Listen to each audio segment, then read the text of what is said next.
കേരള മുഖ്യമന്ത്രി എന്നൊരു പോസ്റ്റ് അദ്ദേഹം ആഗ്രഹിക്കുന്നുണ്ടാവും. കാരണം ഒന്ന് കേരളം നല്ല പൊട്ടൻഷ്യൽ ഉള്ളൊരു പ്രദേശമാണ് എല്ലാ അർത്ഥത്തിലും. അത് ശശി തരൂരിന് നന്നായിട്ട് അറിയാം. രണ്ടാമത്തെ കാര്യം അദ്ദേഹം കേരള മുഖ്യമന്ത്രി ആവുന്ന അതേപോലെ മാറ്റങ്ങൾ കൊണ്ടുവരാൻ പറ്റും. അദ്ദേഹത്തെ അത് ഒഴിവാക്കിയതിന് ശേഷം മോഡിയുടെ സ്ട്രാറ്റജിയാണ്. കോൺഗ്രസ് സ്ട്രാറ്റജിയാണ്. കൺഫ്യൂഷൻ ഉണ്ടാക്കുക. പക്ഷേ ശശി തരൂരിൻ്റെ സ്ഥാനത്തും വേറെ ആര് പോയി കഴിഞ്ഞാൽ ഇത് വലിയ ഇമ്പാക്റ്റ് ഒന്നും ഉണ്ടാക്കാൻ പോകുന്നില്ല. തരൂർ മാജിക്കും കാണിച്ചിട്ടില്ല. മനസ്സിലായി. ജോൺ ബിട്ടാസ് പോയാലും തരൂർ പോയാലും മറ്റേ നമ്മളെ ഒരു കാക്കായി ഉണ്ടല്ലോ അവിടെ, അല്ല, അങ്ങനെ പറയാൻ പറ്റുമോ നമുക്ക്? ശശി തരൂരിന്റെ ഒരു ആർഗ്യുമെന്റ്സ്, ശശി എന്ത് തരൂരിന്റെ ഇമ്പാക്റ്റ് ഉണ്ടാക്കിയെന്നാണ് നിങ്ങൾ പറയുന്നത്? ആര് പറഞ്ഞു? നിയർ ഫ്യൂച്ചറിൽ കേന്ദ്രത്തിൽ അധികാരത്തിൽ വരാൻ സാധിക്കില്ല എന്നൊരു അനുമാനത്തിലേക്ക് ശശി തരൂർ എത്തിയിട്ടുണ്ടാകുമോ? ഉണ്ടായിരിക്കും. അതായിരിക്കും ഒരു കാരണം. അത് ഇവിടെ നിന്നിട്ടൊരു കാര്യമില്ല. അപ്പം അദ്ദേഹത്തിന് മുന്നേ അടുത്ത വർഷം സ്വന്തമായി ഒരു പാർട്ടി ഉണ്ടാക്കുക എന്നുള്ളതാണ്. അദ്ദേഹം വെറുതെ ഒരു രാഷ്ട്രീയക്കാരനാകാൻ വന്ന ആളല്ലല്ലോ. അദ്ദേഹം ഒരു രാഷ്ട്രീയക്കാരനെ ഇന്ത്യയിലെ ഒന്നീ വിദേശകാര്യമന്ത്രിയാവണം, പറ്റെങ്കിൽ പ്രധാനമന്ത്രിയാവണം, രാഷ്ട്രപതിയാവണം, ഇങ്ങനെയൊക്കെയാണ്. അല്ലാതെ ചീള് കേസൊന്നും അദ്ദേഹം എടുക്കുന്ന പരിപാടിയല്ല.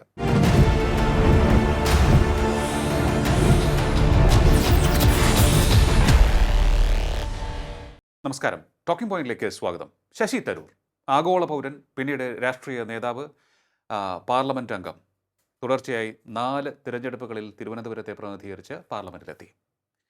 ഇപ്പോൾ അദ്ദേഹത്തിൻ്റെ പ്രശസ്തി കൂടുതൽ ഉജ്ജ്വലമായിക്കൊണ്ടിരിക്കുന്നു എന്ന വിലയിരുത്തൽ വരുന്നുണ്ട്. അതായത് ഇന്ത്യയുടെ ഭാഗം മറ്റ് രാഷ്ട്രങ്ങളെ പറഞ്ഞ് വിശ്വസിപ്പിക്കുവാൻ, സ്ഥാപിച്ചെടുക്കുവാൻ അദ്ദേഹത്തിന് സാധിച്ചു ഓപ്പറേഷൻ സിന്ദൂറിന് ശേഷം.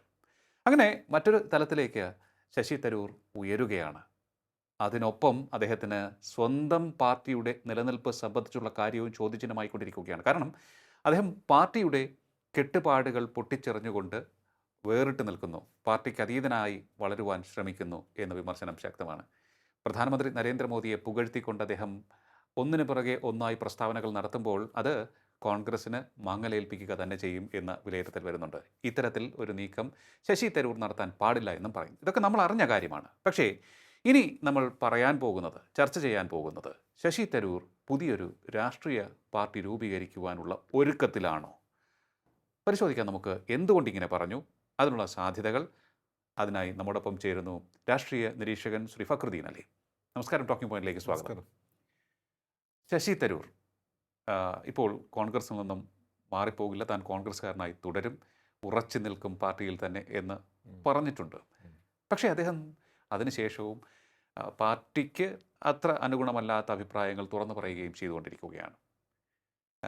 കഴിഞ്ഞ ഈ വേദിയിൽ തന്നെ താങ്കൾ പറഞ്ഞിരുന്നു ശശി തരൂർ അവിടെ നിൽക്കും, പക്ഷേ അദ്ദേഹം എല്ലാ കാലവും അവിടെ നിൽക്കുമെന്ന് കരുതാൻ സാധിക്കില്ല, പോകുമ്പോൾ കുറേ പേരെ ഒപ്പം കൊണ്ടുപോകും എന്നും പറഞ്ഞു. ഒന്ന് വിശദീകരിക്കാമോ? എന്തായിരിക്കാം തരൂരിൻ്റെ മനസ്സിൽ ഇപ്പോഴുള്ള രാഷ്ട്രീയ പദ്ധതികൾ? ഈ കോൺഗ്രസിൻ്റെ പ്രത്യേകത അവരുടെ നിഘണ്ടുവിൽ വർഗവഞ്ചകൻ, കുലംകുത്തി ഇങ്ങനെയുള്ള വാക്കുകളില്ല എന്നുള്ളത്.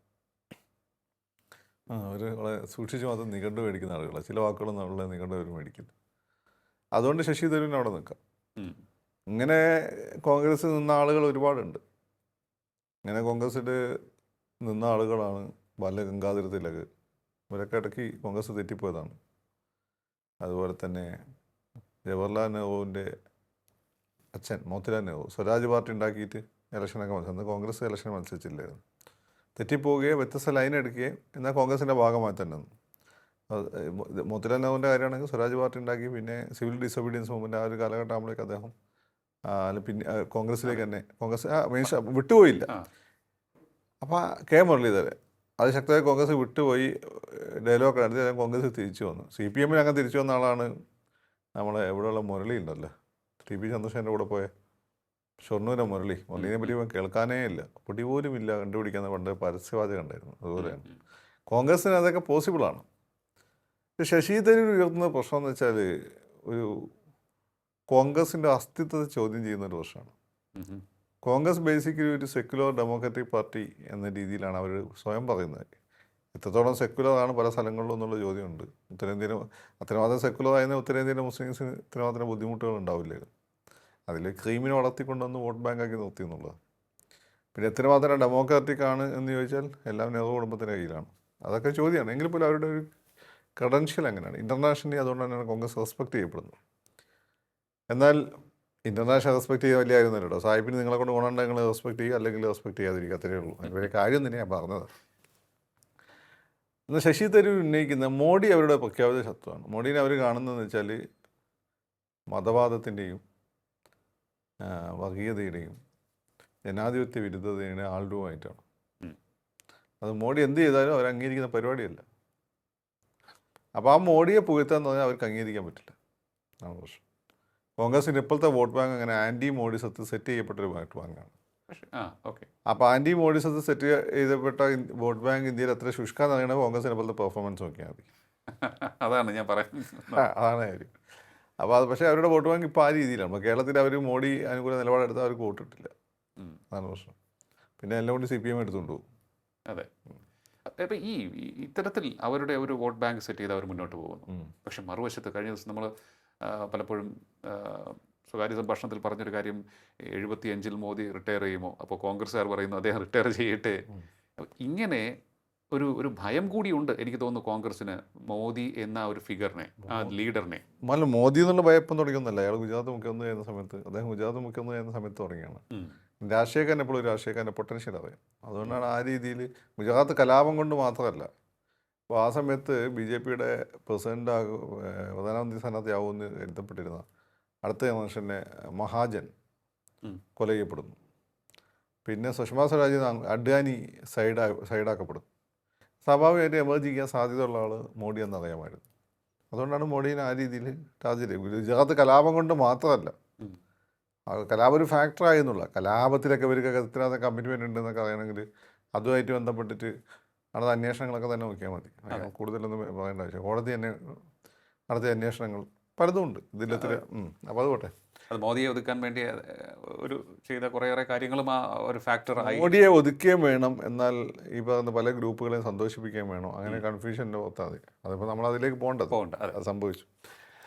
അപ്പം അതാണ് കോൺഗ്രസിന്. അപ്പോൾ ശശി തരൂരിൻ്റെ ഒരു കാര്യം എന്ന് വെച്ചാൽ അദ്ദേഹം ഈ നിലപാട്, അതായത് രണ്ട് കാര്യമുണ്ട്. അദ്ദേഹത്തെ ഇന്ത്യൻ പൊളിറ്റിക്സ് സാച്ചുറേഷൻ പോയിന്റിലെത്തി. അദ്ദേഹം വെറുതെ ഒരു രാഷ്ട്രീയക്കാരനാകാൻ ആളല്ലല്ലോ. അദ്ദേഹം ഒരു രാഷ്ട്രീയക്കാരനെ ഇന്ത്യയിലെ ഒന്നീ വിദേശകാര്യമന്ത്രിയാണോ, പറ്റെങ്കിൽ പ്രധാനമന്ത്രിയാണോ, രാഷ്ട്രപതിയാണോ, അങ്ങനെയൊക്കെയാണ്. അല്ലാതെ ചീള് കേസൊന്നും അദ്ദേഹം എടുക്കുന്ന പരിപാടിയല്ല. പക്ഷേ അദ്ദേഹം എനിക്ക് തോന്നുന്നു BJPയിലാണ് ചേരാൻ വന്നത്. പക്ഷേ ആ സമയത്ത് കോൺഗ്രസിനായി ഭരണം, അങ്ങനെയാണ് കോൺഗ്രസിൽ ചേർന്നത്. അതും അദ്ദേഹത്തിന് നല്ല സപ്പോർട്ടേഴ്സ് എല്ലാ പാർട്ടിയിലും ഉണ്ടായിരുന്നു. അദ്ദേഹം ഒന്നാമത് മത്സരിച്ച ഇവിടെ രാജേട്ടൻ മത്സരിച്ചിട്ടില്ലല്ലോ BJPൻ്റെ. ഇത് കൃഷ്ണദാസായിരുന്നു സ്ഥാനാർത്ഥി.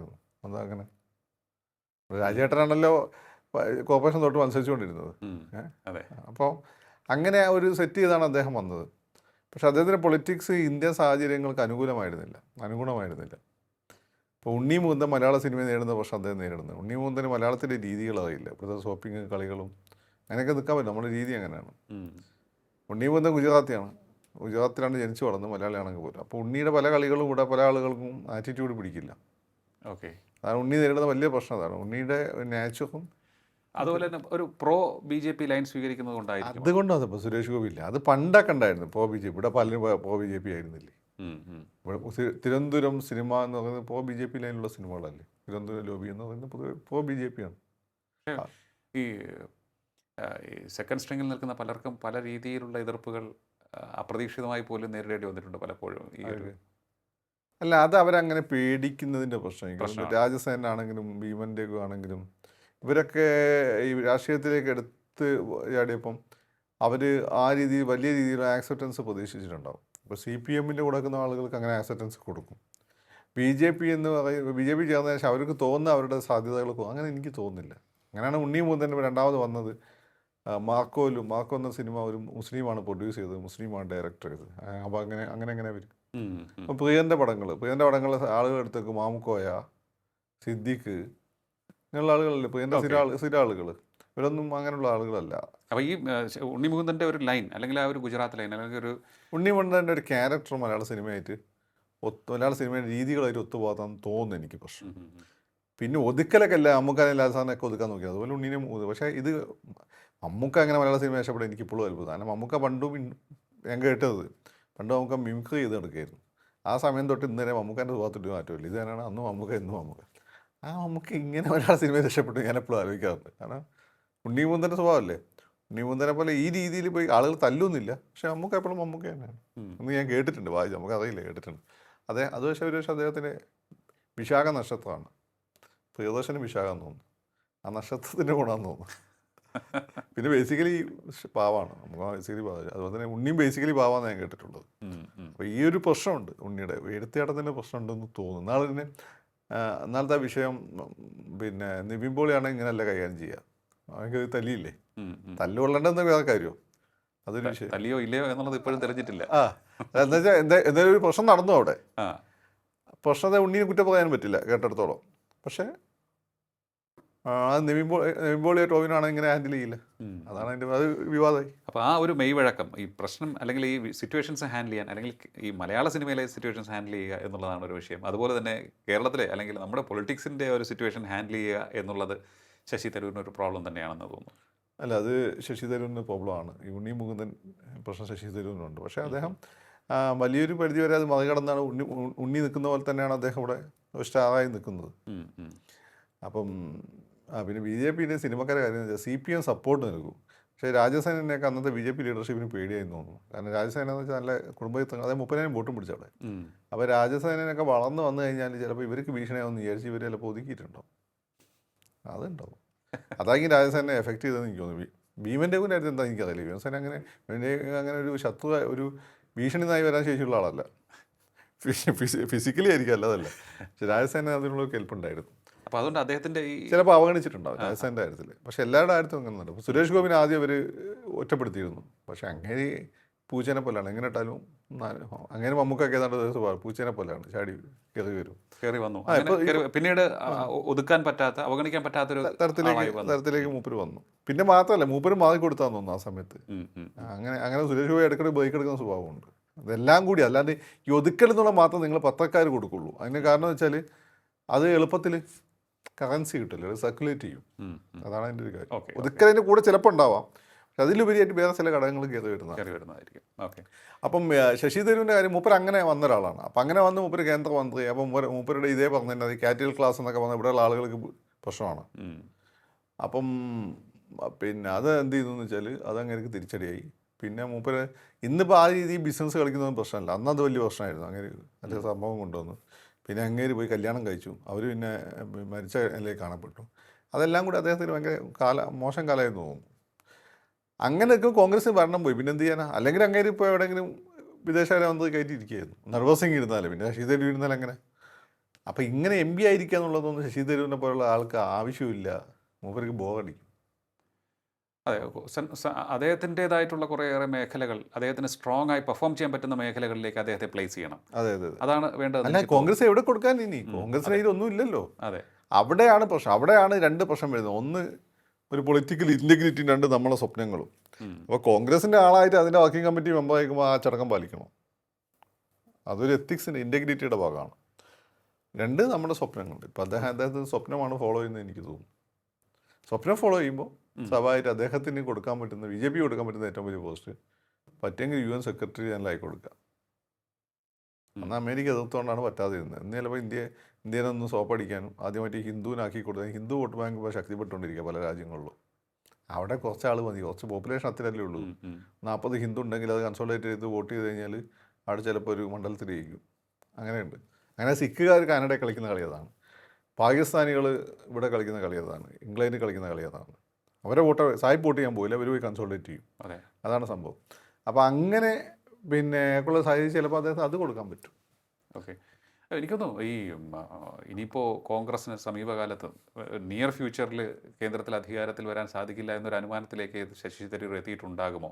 ഉണ്ടായിരിക്കും. അതായിരിക്കും ഒരു കാരണം. എന്നിട്ടൊരു കാര്യമില്ല. അപ്പം അദ്ദേഹത്തിന് മുന്നേ അടുത്ത വർഷം സ്വന്തമായ ഒരു പാർട്ടി ഉണ്ടാക്കുക എന്നുള്ളതാണ്. അങ്ങനെ അദ്ദേഹം കുറച്ച് എൻഗേജ്ഡ് ആവും. അപ്പോൾ സ്വന്തമായിട്ടൊരു പാർട്ടി ഉണ്ടാക്കാമെന്ന് വെച്ചാൽ അത് ഇങ്ങനെ ശശി തരൂർ നമ്മൾ അദ്ദേഹത്തിൻ്റെ ചെരുപ്പിൽ നമ്മൾ കയറി നിന്നാൽ, അദ്ദേഹത്തിൻ്റെ രീതിയിൽ ചിന്തിച്ച് നോക്കിയാൽ ബാക്കിയൊന്നും അദ്ദേഹത്തിന് പ്രശ്നമുള്ള കാര്യമല്ല.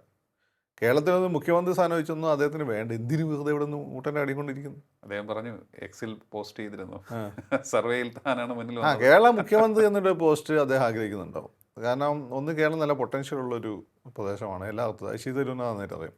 രണ്ടാമത്തെ കാര്യം, അദ്ദേഹം കേരള മുഖ്യമന്ത്രി ആവുന്ന അദ്ദേഹം മാറ്റങ്ങൾ കൊണ്ടുവരാൻ പറ്റും. അതിനുള്ളൊരു ഉൾക്കാഴ്ചയൊക്കെ ഉണ്ട് അദ്ദേഹത്തിന്. അതായത് പൊട്ടക്കിണറ്റിലെ തവളയല്ല. അപ്പോൾ ഒരു ഉൾക്കാഴ്ചയുള്ള ഒരാളാണ്, അദ്ദേഹത്തിന് പറ്റും.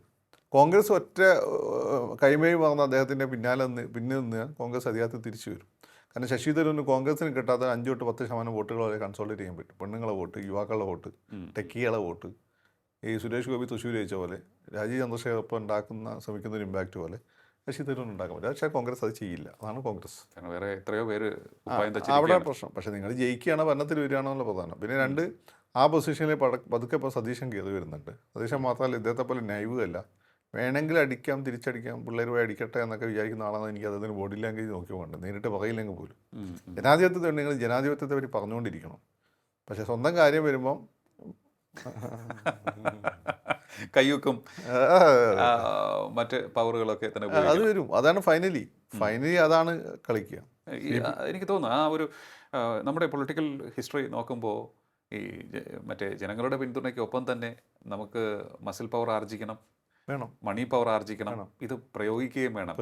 കാരണം ശരിയായ സമയത്ത് ശരിയായ സ്ഥലത്ത്. അതെ, ഈ നിങ്ങൾ വോട്ട് ചെയ്യുന്ന നോക്കിയാൽ മതി. ഇവിടെയുള്ള അപ്പർ മിഡിൽ ക്ലാസ്സോ മിഡിൽ ക്ലാസ്സോ വോട്ട് ചെയ്യാൻ പോകാറില്ല.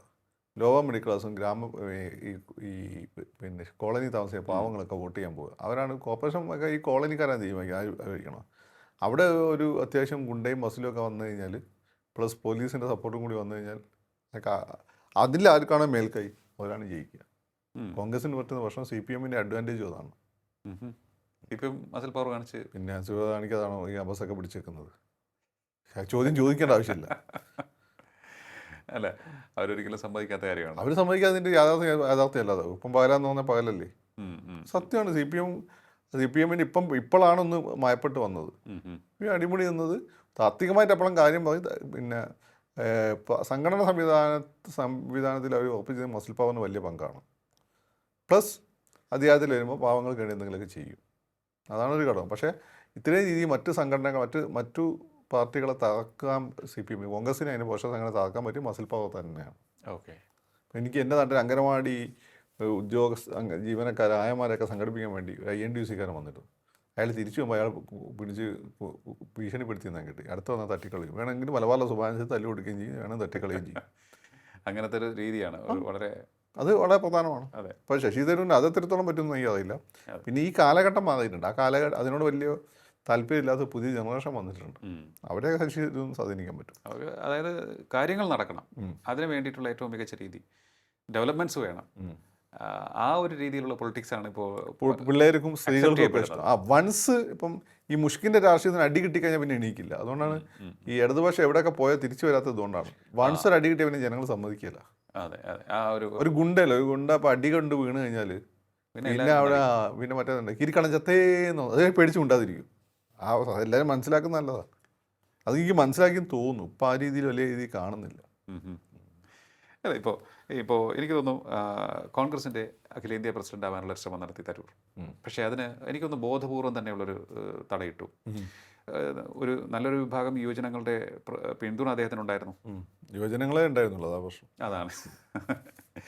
അപ്പോൾ അതിനുശേഷം ഇപ്പോൾ ഓപ്പറേഷൻ സിന്ദൂറിന് ശേഷം അദ്ദേഹത്തെ തന്നെ പിക്ക് ചെയ്യുന്നു. അതും അദ്ദേഹത്തിൻ്റെ പാർട്ടി അദ്ദേഹത്തെ അത് മോഡിയുടെ സ്ട്രാറ്റജിയാണ്. കൺഫ്യൂഷൻ ഉണ്ടാക്കുക. പക്ഷേ അരുവിൻ്റെ സ്ഥാനത്തും വേറെ ആര് പോയി കഴിഞ്ഞാൽ ഇത് വലിയ ഇമ്പാക്റ്റ് ഒന്നും ഉണ്ടാക്കാൻ പോകുന്നില്ല. തരൂർ മാജിക്കും കാണിച്ചിട്ടില്ല. മനസ്സിലായി. ജോൺ ബിട്ടാസ് പോയാലും തരൂർ പോയാലും മറ്റേ നമ്മളെ ഒരു കാക്കായി ഉണ്ടല്ലോ അവിടെ. അല്ല, അങ്ങനെ പറയാൻ പറ്റുമോ നമുക്ക്? ശശി തരൂരിൻ്റെ ഒരു ആർഗ്യുമെന്റ്സ് എന്ത് ഇമ്പാക്റ്റ് ഉണ്ടാക്കിയെന്നാണ് നിങ്ങൾ ആര് പറഞ്ഞു? പത്രങ്ങൾ ചെയ്യുന്നതല്ലേ. യൂറോപ്യൻ രാജ്യങ്ങൾക്ക് ഈ വിഷയത്തിലൊക്കെ അവരുടേതായ ലൈനുണ്ട്. യൂറോപ്യൻ രാജ്യങ്ങളെ നോക്കിയിട്ടാണ് ആഫ്രോ ഏഷ്യൻ രാജ്യങ്ങൾ നിലനിൽക്കുന്നത്. ഇപ്പോൾ ഇന്ത്യയുടെ ഭാഗത്ത് സത്യമുണ്ട്, എന്നാൽ പിന്നെ ഇന്ത്യയുടെ ഭാഗത്ത് നിൽക്കാമെന്ന് അവരാരും വിചാരിക്കുന്നില്ല. പിന്നെ അവരെ പോയി കല്യാണം വിളിച്ചില്ല എന്ന്, കല്യാണത്തിന് പോയില്ല പക്ഷെ വിളിച്ചില്ലെങ്കിൽ പറയുമെന്ന് പറയുന്ന പോലെ ഒന്ന് കൺവിൻസ് ചെയ്യാൻ ശ്രമിക്കുന്നത് നല്ലതാണ്. അത് മാത്രമേ ഉള്ളൂ. അപ്പോൾ ആ മോദിയുടെ സ്ട്രാറ്റജി തരൂരിലേക്ക് പതിക്കുമ്പോൾ അത് ഭാവിയിൽ ഏത് തരത്തിലേക്കുള്ള ഒരു പദ്ധതി ആയിരിക്കാം മോദിയുടെ മനസ്സിലുള്ളത്? മോദി മിക്കവാറും തൃണമൂൽ ഉണ്ടാക്കാനുള്ള പരിപാടിയായിരിക്കും ഇവിടെ. തൃണമൂൽ അറിയാലോ, കോൺഗ്രസിന് സ്പ്ലിറ്റ് ചെയ്തിട്ടുണ്ടായതാണ്. അതേപോലെ ഒരു സ്പ്ലിറ്റ് ചെയ്തൊരു സംഘടന ഉണ്ടാക്കുക, ഇന്നലെ BJP-ൻ്റെ കൂടെ അലയൻസിൽ വരിക, എന്നിട്ട് മറ്റേ ഏകനാഥ് ഷിൻഡേനെ മുഖ്യമന്ത്രിയാക്കിയതുപോലെ ആദ്യത്തെ ടൈമിൽ അവരെ മുഖ്യമന്ത്രിയാക്കുക. അങ്ങനെ വല്ല പ്ലാനായിരിക്കും. BJP അങ്ങനെ ഇമ്പോസിബിലിറ്റീസ് ചിന്തിക്കുന്ന ഒരു പാർട്ടിയാണ്. ഇത് വ്യക്തമായി തന്നെ പറഞ്ഞതാണ്. അങ്ങനെ വല്ല പ്ലാനായിരിക്കും. അല്ല, ഓക്കെ. ഒരു പുതിയ രാഷ്ട്രീയ പാർട്ടി ഇവിടെ രൂപം കൊള്ളുന്നു. കേരളത്തിലേക്ക് വരുമ്പോൾ അതിന് സാധ്യതയുണ്ട്. അവർക്ക് നല്ലൊരു അലയൻസ് ഇല്ല. അവർക്ക് പിന്നെ തുഷാറിൻ്റെ പാർട്ടിയാണ് അലയൻസ്. പക്ഷേ തുഷാറിനെ മന്ത്രിയാക്കാത്തതുണ്ടോ? ഇപ്പോൾ അതെല്ലാം കൂടി ചത്തൊരവസ്ഥയിലാണ്. സത്യത്തിൽ ഭയങ്കര പൊട്ടൻഷ്യലുള്ള പാർട്ടിയാണത്. തുഷാറിന് ഇതുവരെ മനസ്സിലായില്ലെന്ന് തോന്നുന്നു. അത് പുറത്തുനിന്ന് നമുക്ക് നല്ല അത് മര്യാദയ്ക്ക് പെട്ടെന്ന് അധികാരം നോക്കുക 10 വർഷം പ്ലാൻ തുഷാർ കൃത്യമായി പ്ലാൻ ചെയ്ത് കഴിഞ്ഞാണ്ടല്ലോ ഇവിടെ സകല രാഷ്ട്രീയ പാർട്ടികൾക്ക് പണി കിട്ടും. അതെ, തുഷാറിനെ മനസ്സിലായിട്ടില്ല. ആനയ്ക്ക് ആനയുടെ വലിപ്പം അറിഞ്ഞ അതെ, എന്ന് തുഷാറിനെ പറയുന്നത് പോലെ. അത് കാര്യം എനിക്ക് തോന്നുന്നു. തുഷാർ മറ്റ് പല മക്കളെ പോലെ അല്ല, ഭയങ്കരമായിട്ട് അച്ഛനോട് സ്നേഹവും ബഹുമാനമുള്ള ഒരാളാണ്. അപ്പം അദ്ദേഹത്തിന് ആ ഒരു പോക്കിനോടും താല്പര്യമില്ലാന്ന് തോന്നുന്നു. അദ്ദേഹത്തെ SNDP ആണ് പ്രധാനം. അപ്പം അച്ഛനെ വിഷമിപ്പിക്കേണ്ട എന്നുള്ള ഫീലുള്ളതുകൊണ്ടാണ് അദ്ദേഹം തോന്നുന്നു. തുഷാറിനെ ഏറ്റവും വലിയ ക്വാളിറ്റി കണ്ടതാണ്. അച്ഛനെതിരെ ചെറുവിരൽ പോലും തുഷാറിൻ്റെ ഭാഗത്ത് രോമം പോലും ഇളകില്ല. ഓക്കെ. അല്ല, എനിക്ക് തോന്നുന്നു ഈ SNDP യോഗം ഇതുവരെയും ഒരു പ്രഷർ ഗ്രൂപ്പായി നിന്നിട്ടൊക്കെ ഉണ്ട്. അത് പക്ഷേ വളരെ സൈലൻ്റ് ആയിട്ടാണ്, പ്രത്യക്ഷത്തിൽ വന്നിട്ടില്ല. അവർ പറയുന്നത് ഒന്നോ രണ്ടോ പ്രാവശ്യം പറയുന്നത്, പക്ഷേ ഒരു കണ്ടിന്യൂസ് ആയിട്ടൊരു കണ്ടിന്യൂസ് ആയി നിൽക്കണ്ട. അപ്പം DGP ആനെ തീരുമാനിക്കുന്നതിനും BC മാനെ തീരുമാനിക്കുന്നതിനും പല സ്ഥാനാർത്ഥികളെ തീരുമാനിക്കുന്നതിനും പിന്നെ ഗുണമെന്ന് വെച്ചാൽ അത് SNDP ആണെങ്കിലും NSS ആണെങ്കിലും അവർ ആഗ്രഹിക്കുന്നില്ല സ്ഥാനാർത്ഥികൾ ഇലക്ഷൻ എസ്പെഷ്യലി ഇഴവരായിക്കൊള്ളവർ തോന്നുന്നില്ല. ഓക്കെ, നിർബന്ധമില്ല. മുസ്ലിങ്ങളെയും ക്രിസ്ത്യാനികളെയൊക്കെ അവർ സപ്പോർട്ട് ചെയ്തിട്ടുണ്ട് ഇലക്ഷൻ സമയത്ത്. അല്ല, ഇതിപ്പോൾ ഇനി അങ്ങോട്ട് നേരത്തെ പറഞ്ഞ ആ ഒരു പൊട്ടൻഷ്യൽ എന്ന് പറയുമ്പോൾ കുറേ കൂടി കരുത്തുറ്റൊരു ഒരു നേട്ടങ്ങൾ കൊയ്യുന്ന ഒരു സാഹചര്യത്തിലേക്ക് BDJSനെ വളർത്തിയെടുക്കാൻ അദ്ദേഹത്തിന് സാധിക്കുമെന്നുള്ളൊരു ഒരു പൊട്ടൻഷ്യൽ അവിടെ നിൽപ്പുണ്ട്. പക്ഷേ അതിലേക്ക് കാര്യങ്ങൾ പോകാത്തത് ചിലപ്പോൾ ബോധപൂർവം ആഗ്രഹിക്കാത്തത് കൊണ്ടായിരിക്കണം. ഒന്ന് കാര്യം വെച്ചാൽ ആ തുഷാറിന് ആ രീതിയിൽ പ്ലേസ്മെൻറ്റ് കിട്ടിയില്ല, അതൊരു വലിയ ഫാക്ടറാണ്. പക്ഷെ ഒന്നും പറയാൻ പറ്റില്ല. കാരണം മുരളീധരനൊക്കെ വന്നത് ഈ തീയൻ തന്നെയാണ് വന്നത്, ഇഴവൻ അല്ലെങ്കിൽ തീയൻ തന്നെയാണ് വന്നത്. അതാണ് ഒരു ഘടകം. ബട്ട് എനിക്ക് തോന്നുന്നു ആ ഒരു ഇത്തരത്തിലൊരു കൂട്ടുകെട്ടുണ്ടാക്കുമ്പോൾ അദ്ദേഹത്തെ കുറെ കൂടി പരിഗണിക്കാൻ അത് ചെയ്യേണ്ടതായിരുന്നു BJP. അതുകൊണ്ട് BJP ചെയ്യുന്നില്ല. എനിക്ക് ഇനി രാജീവ് ചെയ്യിപ്പിക്കുന്നു തന്നെ. രാജീവിന് അത് അറിയാം. ആ ഇഴവ കമ്മ്യൂണിറ്റി എസ്പെഷ്യലി കോൺഗ്രസ് ഇപ്പം പ്രതിപക്ഷ ഒരു കാരണം അതാണ്. കോൺഗ്രസിനെ കൊണ്ടുവന്ന ഇഴവരെയാണ് മൊത്തം അങ്ങനെ പിടിച്ചുകൊണ്ട് പോയത്. അപ്പോൾ അതൊരു ഫാക്ടറാണ്. പക്ഷേ അതിനൊരു കണ്ടിന്യൂറ്റി കൊടുക്കാൻ പറ്റുന്നില്ല എന്നുള്ളതാണ്. പെട്ടെന്ന് അധികാരം കിട്ടാത്തതോട് കൂടി അവരെല്ലാം നല്ല വക്താക്കളുണ്ടായിരുന്നു അവർക്ക്, ചാനലൊക്കെ നന്നായി പറയുന്നത്. എനിക്ക് തോന്നുന്നു ആ സമയത്തൊക്കെ നമ്മളൊക്കെ നന്നായി പഠിച്ചിട്ടേ പോകുള്ളൂ. ഇവരെന്തായാലും പറയുന്നത് നോക്കിയിട്ട് അതിനെ കൗണ്ടർ വെച്ചോണ്ടായി പോവുക. പക്ഷേ ഇപ്പോൾ അതൊന്നും കാണുന്നില്ല. ആരംഭശൂരത്തായിപ്പോയി. അവിടെയാണ് ഇവർ രാജീവിനെ കണ്ടുപിടിക്കേണ്ടത്. രാജീവ് ഇപ്പം പെട്ടെന്നൊന്നും കാണിക്കുന്നില്ല, പക്ഷേ പതുക്കെ അങ്ങനെ ബിൽഡ് ചെയ്യുന്നുണ്ട്. ഓക്കെ. ഈ BJP, BDJS, CPM, കോൺഗ്രസ് ഇതിൽ നിന്നൊക്കെ മാറി നിൽക്കുന്നൊരു വിഭാഗമുണ്ട്. അതാണ് ആ ഒരു വിഭാഗത്തെ തരൂരിലൂടെ സ്വന്തം പാളയത്തിലെത്തിക്കുവാൻ BJP എന്ന് വെച്ചാൽ യുവാക്കൾ. ഇപ്പം BJPക്ക് നേരിട്ട് വോട്ട് ചെയ്യാൻ മുസ്ലിങ്ങൾക്ക് പറ്റില്ല, ബുദ്ധിമുട്ടായിരിക്കും. ക്രിസ്ത്യാനിക്കും അത്രയൊന്നും ഓക്കെ ആയിട്ടൊന്നുമില്ല. എന്നാൽ തരൂരിലൂടെ പറ്റും. ഇത് അവർ മുമ്പ് ചെയ്തിട്ടുണ്ട്. പ്രധാനമായിട്ട് ഈ ബീഹാറിലെ മുസ്ലിംസ് ആർക്ക് വോട്ട് ചെയ്യും? നിതീഷിന് വോട്ട് ചെയ്യും. BJP വോട്ട് ചെയ്യാത്തവർ ചെയ്യും. അപ്പം നിതീഷിനെ മുന്നിൽ വെച്ചിട്ട് ഇപ്പോൾ BJP അവിടെ ഒന്നാമത്തെ പാർട്ടി അവിടെ ഇപ്പോൾ BJP ആണ്. ഭരിക്കാത്തൊന്നും നോക്കണ്ട. ഈ കളിയാണ് കേരളത്തിൽ കളിക്കാൻ പറ്റുക. എന്നിട്ട് അവരെ കൊണ്ട് പതുക്കെ BJPക്ക് വോട്ട് ചെയ്യുന്ന BJP വേണ്ടിയിട്ട് തെറ്റിദ്ധാരണകൾ, അവരുടെ ഭാഷ പറഞ്ഞ തെറ്റിദ്ധാരണകൾ, അവരെതിർക്കുന്ന ആളുകളുടെ ഭാഷ പറഞ്ഞാൽ ശരിയായ ധാരണകൾ, എന്തെങ്കിലും ആവട്ടെ. ഇത് രണ്ടിൻ്റെ ഇടയിലാണ് എൻ്റെ ഒരു പൊസിഷനിങ്. നേരും അത് തന്നെയാണ്. അപ്പോൾ അതേപോലെ അപ്പോൾ അങ്ങനെ ഉള്ള ആളുകൾ, പ്രത്യേകിച്ച് യുവാക്കളെ, ന്യൂനപക്ഷങ്ങളെ, സ്ത്രീകളെ കൂടുതൽ അടുപ്പിക്കുന്ന ഒരു പാർട്ടിയായിട്ട് ശശി തരൂരിന് വരാനും അതിൻ്റെ മുഖ്യമന്ത്രിയായി നിൽക്കുക. പിന്നെ BJPയിൽ മുന്നണി മുഖ്യമന്ത്രി എന്ന അദ്ദേഹത്തെ മനസ്സിൽ വിചാരിച്ച കാര്യങ്ങൾ ചെയ്യാൻ പറ്റും. പിന്നെ അയാൾക്ക് അദ്ദേഹത്തിന് കൂടെ MLA കുറവാൻ ഇവർ പാലം വലിക്കുന്നില്ല. അങ്ങനെയൊക്കെ ഉണ്ട്. ഇവരുടെ അജണ്ട വേറെ അല്ലേ. കത്തോലിക്ക സഭ കഴിഞ്ഞാൽ ലോകത്തെ ഏറ്റവും സ്ട്രാറ്റജിക്കായി കാര്യം ചെയ്യുന്നവരാണ് RSSകാരാണ്. ഈ മൊസാദ് പോലും അതിൻ്റെ പിന്നിലേ വരുള്ളൂ. അപ്പോൾ അങ്ങനെ ഒരു സ്ട്രാറ്റജിയിലാണ് പോകുന്നത്. അപ്പോൾ എനിക്ക് തോന്നുന്നു അങ്ങനെ ഒരു സ്ട്രാറ്റജി ആവാനുള്ള സാധ്യതയാണുള്ളത്. അതിന് വലിയ ഒരു സ്പേസ് ഉണ്ട്, വലിയൊരു സ്പേസ് ഉണ്ട്. അങ്ങ് പറഞ്ഞത് വളരെ വളരെ വാലിഡ് ആയിട്ടുള്ള ഒരു സംഭവം തന്നെയാണ്. തീർച്ചയായിട്ടും അടർത്തി മാറ്റുന്ന തരൂർ തീർച്ചയായും അദ്ദേഹത്തിന് BJPയിൽ നേരിട്ട് പോയി ചേർന്നു എന്നുള്ളൊരു പേരുദോഷവും ഉണ്ടാവില്ല. അസംതൃപ്തിയോടുകൂടി അദ്ദേഹം മറ്റൊരു ഒരു ലൈൻ സ്വയം സൃഷ്ടിച്ചെടുക്കുന്നു. അതിനൊപ്പം നിൽക്കാൻ കുറേയേറെ യുവാക്കളും പിന്തുണയ്ക്കുവാൻ വലിയൊരു വിഭാഗം സ്ത്രീജനങ്ങളും ഉണ്ടാകും. മറ്റ് രാഷ്ട്രീയ പാർട്ടികളിൽ ഉറച്ചു നിൽക്കാത്തവരും ഉണ്ടാകും.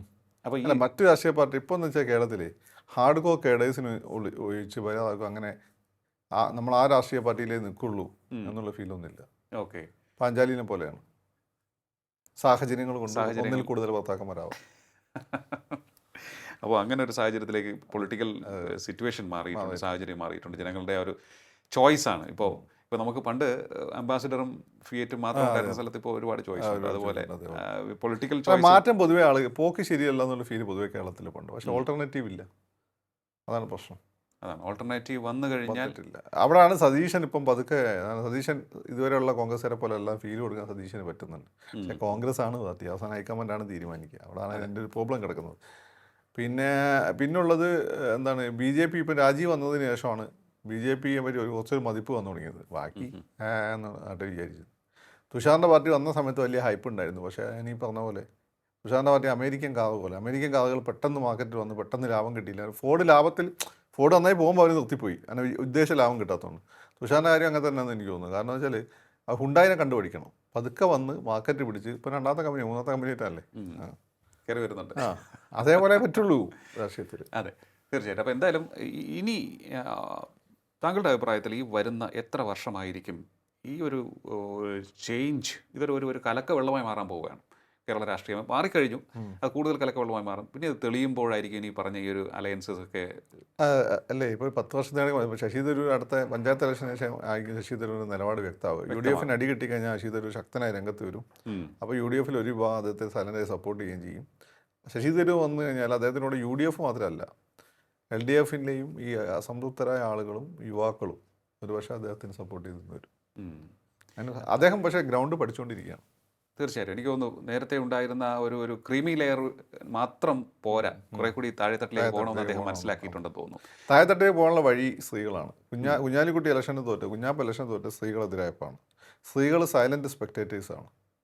അവർ അവിടെ പോകുമ്പോൾ ഭർത്താവ് കൂടെ കയറില്ലല്ലോ. അതുപോലെ ഇപ്പോഴത്തെ കേരള സ്ത്രീകൾ നല്ല വീരുള്ള ആളുകൾ. ഈ സാധനം അവരെ ഭയങ്കരമായിട്ട് എംപവർ ചെയ്തിട്ടുണ്ട്.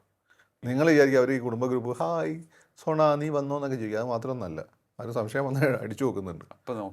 നോക്കുന്നുണ്ട്. രണ്ടാമത്തെ കാര്യം എന്ന് വെച്ചാൽ ഈ മിക്ക സ്ത്രീകൾക്ക് ഇപ്പോൾ മൊബിലിറ്റി, അതായത് സ്ത്രീകളെ നമ്മൾ കെട്ടിയിട്ടൊരു സംഭവം. നമ്മൾ ഡ്രൈവ് ചെയ്താലല്ലേ അവർക്ക് പോകാൻ പറ്റുള്ളൂ. ഇപ്പോൾ അവർക്ക് സ്കൂട്ടറുണ്ട്. മുത്തൂറ്റ് അവർക്ക് പിന്നെ ലോൺ കൊടുത്തു ചെറിയതിൽ ഉദ്യോഗസ്ഥകളായ സ്ത്രീകൾക്ക്. മിക്ക സ്ത്രീകൾക്ക് ഉണ്ട്.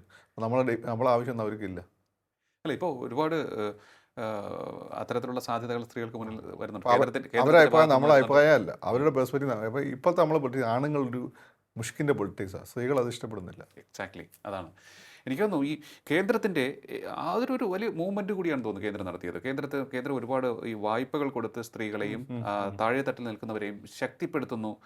അത് ഓക്കെ. പക്ഷേ ഇതിൻ്റെ പ്രോബ്ലം എന്താ പറയുക, പല സ്ത്രീകളും സംരംഭകരായിട്ട് വരുമ്പോൾ പലപ്പോഴും അവർക്ക് കോംപ്രമൈസ് ചെയ്യപ്പെടേണ്ട സാഹചര്യം ഉണ്ടാകുന്നുണ്ട്. ഇതെല്ലാവരും സിനിമക്കാരെ കുറ്റം. സിനിമയെ കുറവാണ്, മറ്റ് പല മേഖലകളാണ് കൂടുതൽ. സിനിമക്കാരെ കുറ്റം പറഞ്ഞാൽ അത് ഇങ്ങനെ കുറച്ച് കുത്തി വലിക്കാനുള്ളതുകൊണ്ടാണ്.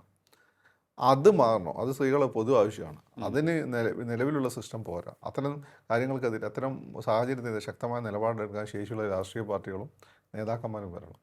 എനിക്ക് തോന്നുന്നു അത് സ്ത്രീകൾ ആഗ്രഹിക്കുന്നുണ്ട്. വരുന്ന 10 വർഷം ഇപ്പം നിലനിൽക്കുന്ന രാഷ്ട്രീയ പാർട്ടികളുടെയും സമീപനത്തിൽ മാറ്റമുണ്ടാകും. ഒപ്പം തന്നെ പുതിയ രാഷ്ട്രീയ പാർട്ടികളെ മാറ്റം ഉണ്ടായേ പറ്റുള്ളൂ. സ്ത്രീകളെ യുവാക്കളും സ്ത്രീകളാണ് വളരെ നിർണായകം. കാരണം കേരളത്തിൽ ഏറ്റവും നിർണായകം സ്ത്രീകളാണ്. കാരണം ഉത്തരേന്ത്യയിലൊക്കെ നല്ല സുഖമാണ്. അവിടെയൊക്കെ ബസ്സിൽ കയറി, നമ്മൾ ഡൽഹിയിലൊക്കെ പഠിക്കുമ്പോൾ നമ്മൾ DTDC അവിടുത്തെ KSRTC ബസ്സിൽ കയറി സ്ത്രീകളെ സീറ്റ് ഇരുന്നാൽ ഉത്തരേന്ത്യയിലെ സ്ത്രീകളെ നമ്മളോട് എണീക്കാൻ പറയില്ല. കാരണം അവരെ സംബന്ധിച്ച് നമ്മൾ ദൈവങ്ങളാണ്, ആണുങ്ങൾ ദൈവങ്ങളാണ്. അങ്ങനെയൊക്കെ നമ്മൾ സ്വസ്ഥമായിട്ട് ഇങ്ങനെ ഇരുന്ന് പോകുമ്പോൾ ഇവിടുന്ന് വന്ന എല്ലാം കോട്ടയംകാരി നേഴ്സും കയറും. അതാണ് കേരളത്തിലെ സ്ത്രീകൾ. അവർക്ക് ഒരു ദൈവവും ഇല്ല, ചുക്കുമില്ല. അവരെ സംബന്ധിച്ച് നമ്മളെപ്പോലെ ആൾ ഫെമിനിസ്റ്റൊക്കെ വലിയ വർത്തമാനം ഇല്ലെങ്കിൽ പോലും നമ്മുടെ നാട്ടിലെ സ്ത്രീകൾ നല്ല ഫെമിനിസ്റ്റുകളാണ്. ഫെമിനിസ്റ്റ് വർത്തമാനം പറയുന്നവർ കുറച്ച് ആളുകളായാലും, പക്ഷേ നല്ല ഫെമിനിസ്റ്റുകളാണ്. അപ്പോൾ അവരെ സംബന്ധിച്ചിടത്തോളം അവർ വലിയ രീതിയിൽ അസംതൃപ്തരാണ്. പക്ഷേ അസംതൃപ്തി പുറത്ത് പറഞ്ഞ് കുടുംബത്തെ കലക്കാനൊന്നും അവർക്ക് താല്പര്യമില്ല. കാരണം ഈ ഭർത്താവ് വേറെ ആശയക്കാരാണെങ്കിൽ പിന്നെ ഡിവോഴ്സ് വരെ എത്തും കേരളത്തിലെ രീതി അനുസരിച്ച്. അത് വേണ്ട, വോട്ട് ചെയ്താൽ മതിയല്ലോ. അപ്പോൾ അവർ അങ്ങനെ ഇവിടെ ഇപ്പോൾ എന്താ സംഭവിച്ചാൽ ഒരു ഡിമാൻഡുണ്ട്, സപ്ലൈ ചെയ്യാനാളില്ല. യൂബർ വന്ന സമയത്ത് ഞാൻ ഈ തിരുവനന്തപുരത്ത് ഓട്ടോക്കാരെ കൊണ്ട് തോറ്റ് കിടക്കുകയായിരുന്നു. ഞാൻ ഓട്ടോ വിളിക്കില്ലായിരുന്നു. നീ കാറിൽ പോകും അല്ലെങ്കിൽ ബസ്സിൽ പോകും. അങ്ങനെ നിൽക്കുമ്പോഴാണ് യൂബർ വന്നത്. അപ്പോൾ എന്തായി, നമ്മളെല്ലാം യൂബർ ഉപയോഗിച്ച് തുടങ്ങി. അതുപോലെ പലപ്പോഴും ഭക്ഷണം ഹോട്ടലിൽ നിന്ന് വരുത്തി കഴിക്കാന്ന് വെച്ചാൽ വലിയ ചാർജും ബുദ്ധിമുട്ടുമൊക്കെ ആയിരുന്നു. ആ സമയത്താണ് യൂബർ ഈറ്റ്സും മറ്റേ സ്വിഗ്ഗിയൊക്കെ വന്നത്. അപ്പോൾ അത് വളരെ സാമ്പത്തികമായി. അത് ഏറ്റവും കൂടുതൽ ഓർഡർ ചെയ്യുന്ന സ്ത്രീകളാണ്. അല്ലെ ഭക്ഷണം പോയി മേടിച്ച് കൊണ്ടുവരേണ്ടിയിരുന്നു. അപ്പോൾ ഏതൊരു ബിസിനസ് തുടങ്ങുമ്പോൾ അവിടെ ആദ്യം വേണ്ട ഡിമാൻഡാണ്. ഇവിടെ ഓൾറെഡി ഡിമാൻഡ് ഉണ്ട്. ആ ഡിമാൻഡ് സപ്ലൈ അല്ല. ആ പോസിബിലിറ്റിയാണ് ശശി തരൂറിനും രാജീവ് ചന്ദ്രശേഖരൻ്റെയും VD സതീശൻ്റെയും ഒക്കെ മുന്നിലുള്ളത്. CPM-നെ സംബന്ധിച്ച് അവരെ കോട്ട തൽക്കാലം ഭദ്രമാണ്. ഈ സംവിധാനങ്ങൾ ഉരുത്തിരിഞ്ഞ് വരുന്നവരെ അവരെ കോട്ട ഭദ്രമാണ്. അന്നപ്പോൾ അവർ മാറിയില്ലെങ്കിൽ അവർ വലിയ വില കൊടുക്കേണ്ടി വരും. പണ്ടേ മറ്റേ പരസ്യമല്ല, സിഗരറ്റിന് വലിയ വില കൊടുക്കേണ്ടി വരും. എന്തായാലും ശശി തരൂരിന് മുന്നിൽ ഓപ്ഷൻസ് ഉണ്ട്. വളരെ ശക്തമായ സാധ്യതകൾ അദ്ദേഹത്തിന് മുന്നിലുണ്ട്. അദ്ദേഹത്തെ പിന്തുടരുവാൻ തയ്യാറായി നിൽക്കുന്ന ഒരു വിഭാഗം ജനങ്ങളുമുണ്ട്. അതിലൂടെ പുതിയൊരു വഴി അദ്ദേഹം വെട്ടിത്തുറക്കാനുള്ള സാധ്യതകൾ കൂടുതലാണ് എന്നാണ് ശ്രീ ഫക്രുദ്ദീൻ അലി പറഞ്ഞിരിക്കുന്നത്.